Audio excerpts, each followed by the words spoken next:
வாழ்க வளமுடன். இன்றைக்கி நல்ல கர்மா பற்றி பேசலாமா? ஒன்றும் இல்லைங்க.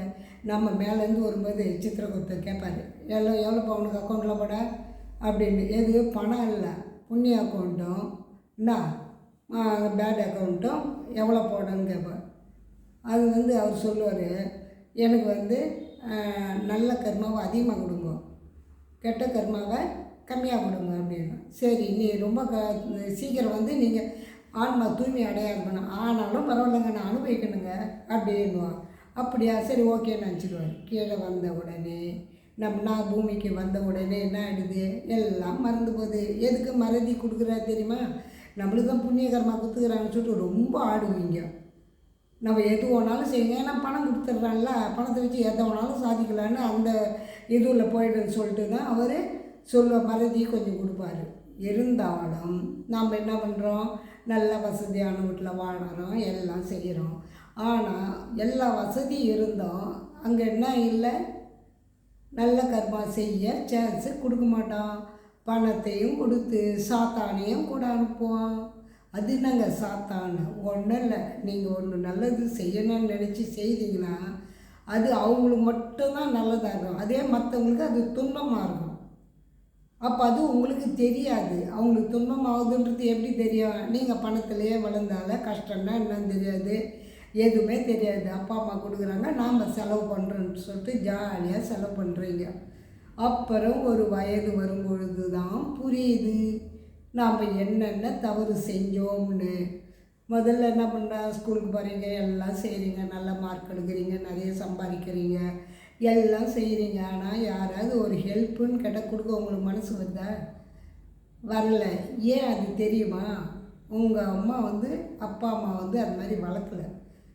அந்த வளர்ப்பு இல்லாதபடியே தான் செயல்கள் தவறாக செய்ய தூண்டுது. ஸ்கூல் போகும்போதே என்னது, நான் தான் வசதியானவன்னு மற்றவங்கள பார்த்து கிண்டல் பண்ணுறது, அவங்கள அடிக்கிறது, எவ்வளோ இதுன்றா. ஒன்றும் இல்லை, காலேஜ் சேர்ந்தோன்னே என்னது பெரிய பார்ட்டிங்கெலாம் நான் சொல்கிறத கேட்கணும், இல்லைன்னா நான் இதை பண்ணுவேன் அதை பண்ணுவேன்னு சொல்லிட்டு மிரட்டி அவங்கள எவ்வளோ கஷ்டம் துன்புறுத்துகிறாங்க. அப்போ அந்த என்னது பேக்கர் மாதிரி வந்துடுதா, அங்கேயே ஸ்டார்ட் ஆகிடுதா. ஸ்கூலில் விட்டுரு, அதுலேயாவது வந்துடுதா. அதுவும் இல்லாமல் இன்னும் வெளியில் போயிட்டு கொஞ்சம் எனக்கு படிப்பு வரலன்னா அந்த என்ன படிப்பை கம்மி பண்ணும். அப்போ என்ன சொல்லணும், நம்ம இதில் அரசியலில் சேரலாமா, எந்த ஒரு இதில் சேர்ந்து நம்ம நல்லா பெரிய ஆள் ஆகணுன்ற எண்ணத்தை கொடுக்கும்போது அது பணத்தை விரயமாக்குறீங்க.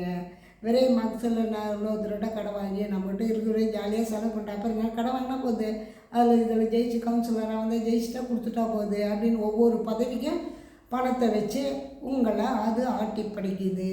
அப்போது பேட் கர்மா இங்கே ஸ்டார்ட் ஆகிடுதா, இதில் காலேஜ்லேயும் ஸ்டார்ட் ஆகிடுது. அதுக்கு மேலே இல்லையா நான் காலேஜ் படிக்கலை இதில் தான் இருக்கணும்னா அங்கேயும் கர்மா ஸ்டார்ட் ஆகுது. அப்போது சாத்தா நினச்சிதா எதை கொடுக்கணும் எதை கொடுக்கக்கூடாது, எப்படி பேசணும் எப்படி பேசக்கூடாது அப்படின்றதெல்லாம் புரியுதல் அந்த டைமுக்கு இருக்காது. ஒரு வயசு ஆகும் பொழுது உட்காருவீங்க, போதும்டா இவ்வளோ சம்பாதிச்சு இவ்வளோ இதுன்னும் போதும்னு உட்காரும்போது தான் உங்களுக்கு ஞானம் நாங்கள் உண்டாகும். எப்படி இவ்வளோ பணம் இருந்தது, நம்ம எப்படி செலவு பண்ணோன்னு உட்கார்ந்து யோசிக்க தோணும் போது ஐயோ இவ்வளோ பேட் கர்மா பண்ணிட்டோமா, நாம் தெரியாமல் செஞ்சிட்டோமே அப்படின்னு.